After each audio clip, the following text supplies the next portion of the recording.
Good morning दोस्तों, स्वागत है हमारे YouTube channel Rajasthan GK IAS के ऊपर। और आज अपन चर्चा करेंगे राजस्थान के जो भौगोलिक स्थिति है, राजस्थान की भौगोलिक स्थिति एवं उसके विस्तार के बारे में। तो देखो, आज का हमारा टॉपिक रहेगा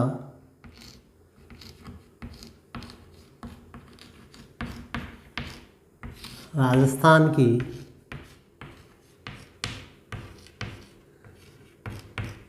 भौगोलिक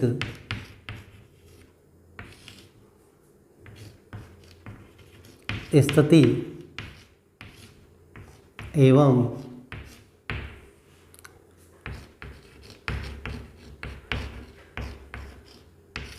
विस्तार।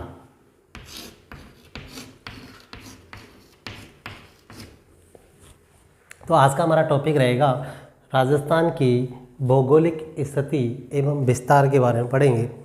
देखो, किसी भी पृथ्वी का कोई भी हिस्सा होता है, उस पृथ्वी के किसी भी हिस्से को हम उसकी भौगोलिक स्थिति निर्धारण करते हैं। और जो भौगोलिक स्थिति होती है, किसी भी स्थान की भौगोलिक स्थिति, मान लो किसी भी जगह की स्थिति जो होती है, उसकी भौगोलिक स्थिति का निर्धारण करने के लिए हम क्या करते हैं, अक्षांश और देशांतर रेखाओं के द्वारा कर सकते हैं। और भी कई स्थितियां होती है, लेकिन देखो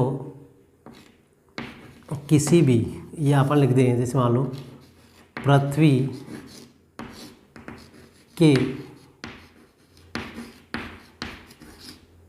किसी भी स्थान की भौगोलिक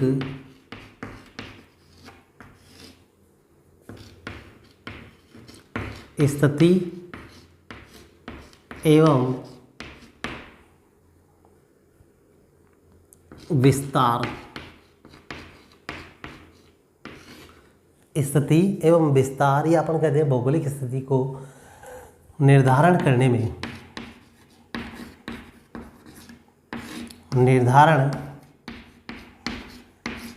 में एक तो होती है अक्षांश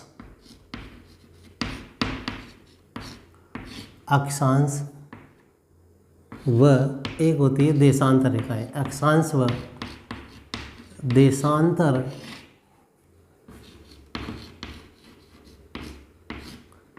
रेखाओं का प्रयोग करते हैं। तो हम किसी भी, मान लो कोई पृथ्वी है, पृथ्वी के किसी भी हिस्से को अगर हम उसका निर्धारण करते हैं, उसकी भौगोलिक स्थिति का निर्धारण करते हैं, तो सबसे पहले अपन क्या करेंगे, किसका प्रयोग करेंगे, अक्षांश और देशांतर रेखाओं के माध्यम से उसका अपन निर्धारण कर सकते हैं। और भी कई परिस्थितियां हो सकती है, लेकिन मुख्य रूप से अक्षांश और देशांतर रेखाओं का हम उसका प्रयोग करते हैं। अब सबसे पहले तो देखो, अक्षांश और देशांतर जो रेखाएं होती है वह होती क्या है। देखो, आपने ग्लोब देखा होगा, जैसे ये ग्लोब है, मान लो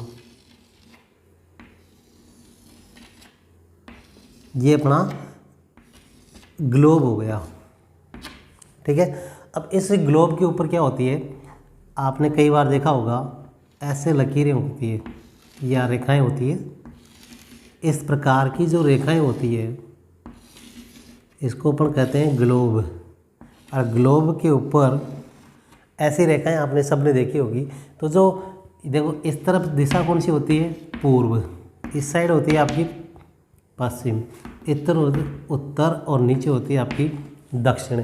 तो उत्तर, दक्षिण, पूर्व, पश्चिम, तो ये चार दिशाएं होती है। तो अपन इसको ग्लोब बोलते हैं, ठीक है। ये ग्लोब के ऊपर इसकी ये कौन सी रेखाएं हैं, अक्षांश।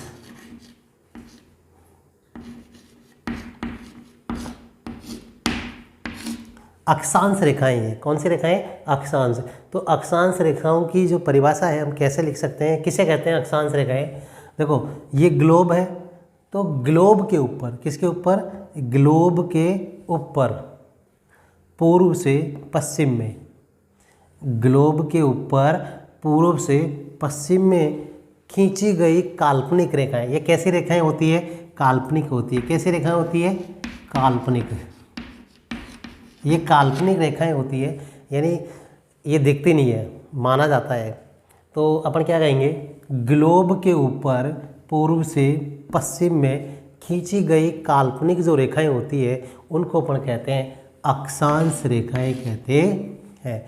तो आपको सबको आ गया होगा समझ में कि ग्लोब के ऊपर पूर्व से पश्चिम में खींची गई काल्पनिक रेखाओं को क्या कहा जाता है? अक्षांश रेखाएं कहते हैं। और जो इनकी संख्या होती है, अक्षांश रेखाओं की संख्या कितनी होती है? अगर देखो संख्या, इनकी संख्याएं, कुल संख्याएं तो होती है, कुल तो होती है 181। और वैसे अगर सिंपल सा पूछा जाए कि अक्षांश रेखाएं की संख्याएं कितनी होती है, तो उसमें होती है 179, 179। तो कुल पूछ जाए तो 181 जो रेखाएं होती है अक्षांश होती है, और सिंपल केवल ऐसा पूछा जाए कि अक्षांश रेखाएं कितनी होती है तो 179 आ जाएगा आपका। ऐसे ही एक होती है देशांतर रेखाएं। तो ग्लोब है, जैसे मानो ये ग्लोब है,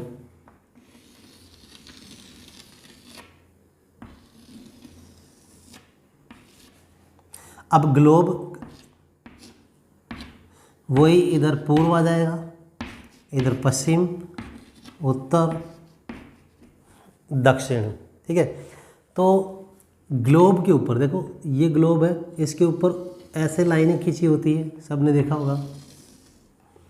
ये ग्लोब पर ऐसे लाइनें होती है उत्तर से दक्षिण की ओर, उत्तर से दक्षिण की ओर।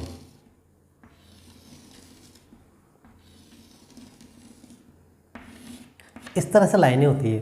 तो अपन क्या कहेंगे, परिभाषा कैसे लिखेंगे? देखो ये है देशांतर,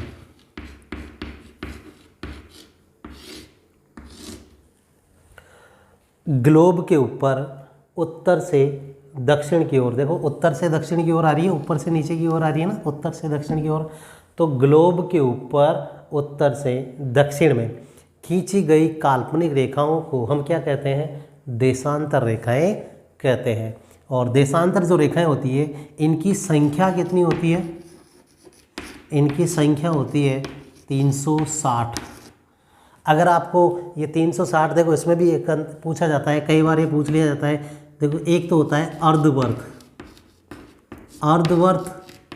अगर अर्धवर्त पूछा जाए कि कुल अर्धवर्त देशांतर रेखाओं की संख्या कितनी होती है, तब तो अपन को बतानी है 360।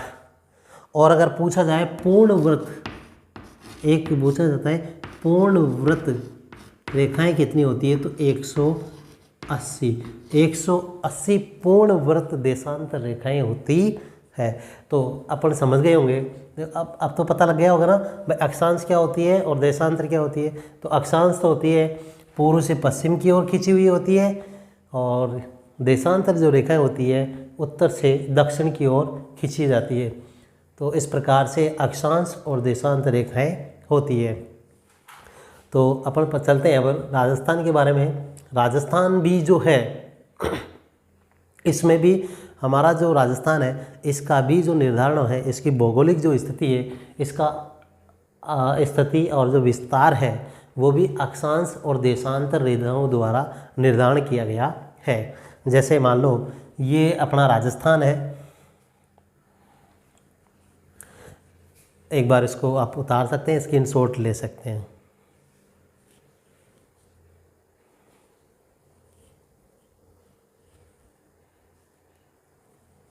तो देखो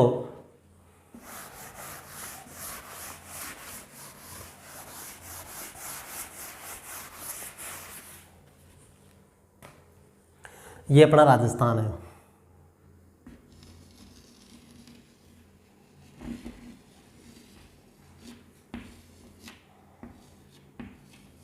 ये राजस्थान का मानचित्र आपने देखा होगा, और राजस्थान का आप लोग जितना मानचित्र बना के पढ़ते हो उतना आप लोग को अच्छा जो होता है याद होता है, कंट्रास्ट हो जाता है एक तरीके से।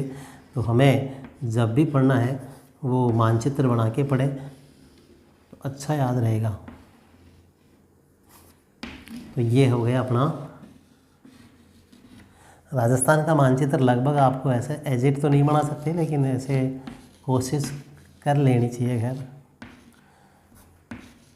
ये राजस्थान का अपना मानचित्र हो जाता है, ऐसा राजस्थान दिखता है। ठीक है, तो अपन बात करेंगे राजस्थान की जो भौगोलिक स्थिति है और इसका विस्तार है। देखो कैसा है राजस्थान का जो अक्षांश और देशांतरों की अपन ने बात की थी अभी। तो राजस्थान का जो अक्षांश रेखाएं, अक्षांशीय जो विस्तार है वो कितना है और देशांतरीय जो स्थिति है वो क्या है। तो सबसे पहले तो मैं यहाँ लिख देता हूँ अक्षांश,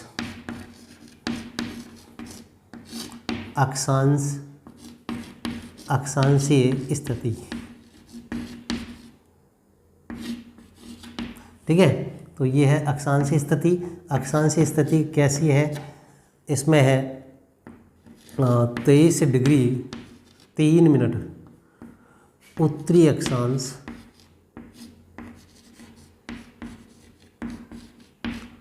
से 30 डिग्री 12 मिनट उत्तरी अक्षांश। ठीक है, तो अपना जो 23 डिग्री 3 मिनट, ये तो इसको तो डिग्री बोलते हैं, इसको मिनट बोलते हैं। तो 23 डिग्री 3 मिनट, तो ये अपना जो है एंड। देखो अभी इसको भी बताऊंगा मैं आपको।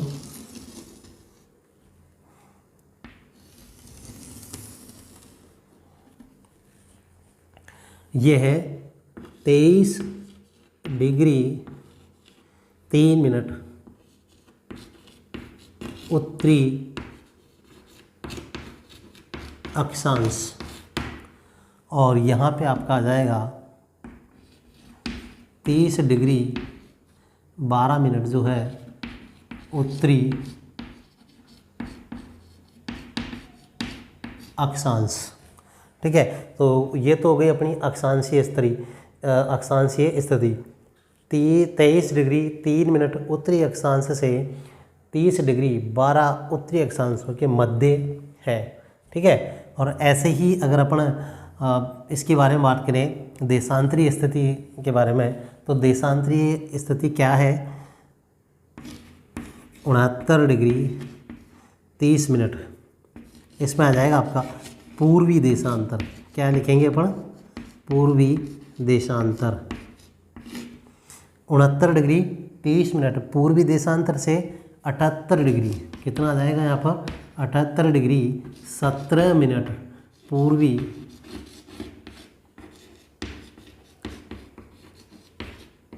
देशांतर। ठीक है, तो ये तो हो गई अक्षांशीय स्थिति, और एक हो गई पूर्व, ये हो गई देशांतरीय। तो देशांतरीय स्थिति क्या हो जाएगी, 69 डिग्री 30 मिनट से 78 डिग्री 17 मिनट पूर्वी देशांतरों के मध्य स्थित है। तो अक्षांश और देशांतरीय जो स्थिति है वो आपको पता लग चुका है। इसी अक्षांश और देशांतर से हम कहीं भी किसी भी विश्व के मानचित्र में अपन किसी भी देश को, किसी भी राज्य को अपन इसको आसानी से देख सकते हैं, अगर हमें ये याद है तो देखो ये तो हो गई अक्षांशीय स्थिति और ये हो गई आपकी देशांतरीय स्थिति। अब एक और प्रश्न आता है, इसमें देखो मैंने पूर्वी लगाया आगे और अक्षांश में लगाया मैंने उत्तरी। इसका कारण है, अगर हम विश्व के मानचित्र में देखते हैं, क्या देखते हैं, जैसे मान लो ये विश्व का मानचित्र रहा, ठीक है, ये पृथ्वी है। अक्षांशीय स्थिति से अगर हम देखते हैं, अक्षांश के स्थिति के आधार पर जब राजस्थान को देखा जाता है तो ये उत्तरी पूर्वी किस साइड में आता है, उत्तरी पूर्वी, यानी उत्तर पूर्व बोल सकते हैं।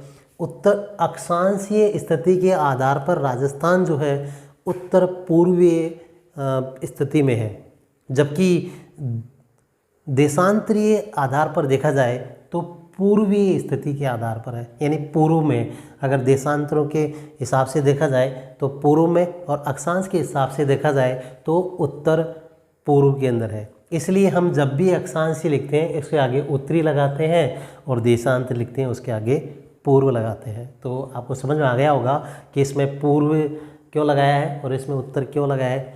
तो यही है इसका निर्धारण होने का कारण। एक बात और अब है जो इसमें देखो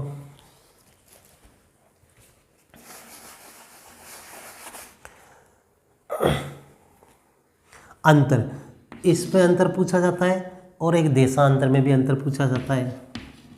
देशांतरीय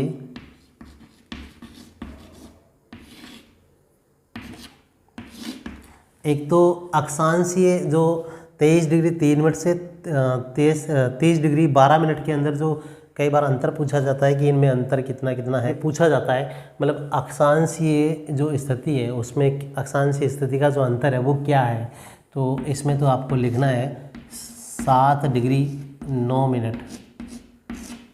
अक्षांशीय जो अंतर है, अक्षांशीय स्थिति जो है उसमें कितना अंतर है 7 डिग्री 9 मिनट का। जबकि देशांतर में जो देशांतरीय स्थिति है उसमें 8 डिग्री 47 मिनट, कितना है 8 डिग्री 47 मिनट का जो है अंतर पाया जाता है। अब ये तो था अपना अक्षांश और देशांतरीय जो विस्तार था उसके बारे में। अब है देखो राजस्थान जो है उसकी लंबाई और चौड़ाई। देखो इसको उत्तर से दक्षिण की ओर, राजस्थान में जो उत्तर से दक्षिण की ओर जो लंबाई है वो तो है 826 किलोमीटर। कितना है 826 किलोमीटर। ये उत्तर से दक्षिण की जो लंबाई है इसकी 826 किलोमीटर पड़ती है। जबकि राजस्थान की पूर्व से पश्चिम की जो लंबाई है वो ज़्यादा है, अर्थात अपन कहें 869 किलोमीटर। कितनी है 869 किलोमीटर पड़ती है।